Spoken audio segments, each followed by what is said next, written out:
Ate Christy! Happy birthday!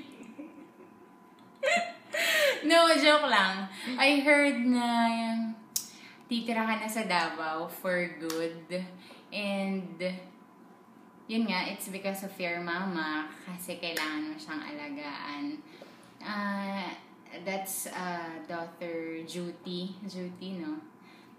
But it also means na hindi ka na makaka-attend regularly ng prayer meeting every Thursday, which is nakakalungkot kasi hindi man tayo ganun ka-close, hindi man ganun yung bonding nating dalawa.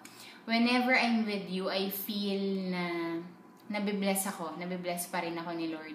Yung humility, yung humble heart na meron ka, yun yung nagpapaganda, yun yung nagpapaganda lalo sa'yo. I wish na sana sa pagtira mo doon sa Davao, I pray na talagang maging okay yung condition ng mama mo. Siyempre, continuous prayers pa rin yun. Yung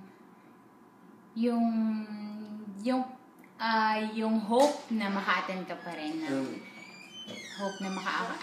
pa rin ng gathering. Yun yung isa sa nilalook forward ko. So, ayun. Mag-ingat ka palagi. Always remember na isa ako sa mga taong nagdadasal para sa'yo.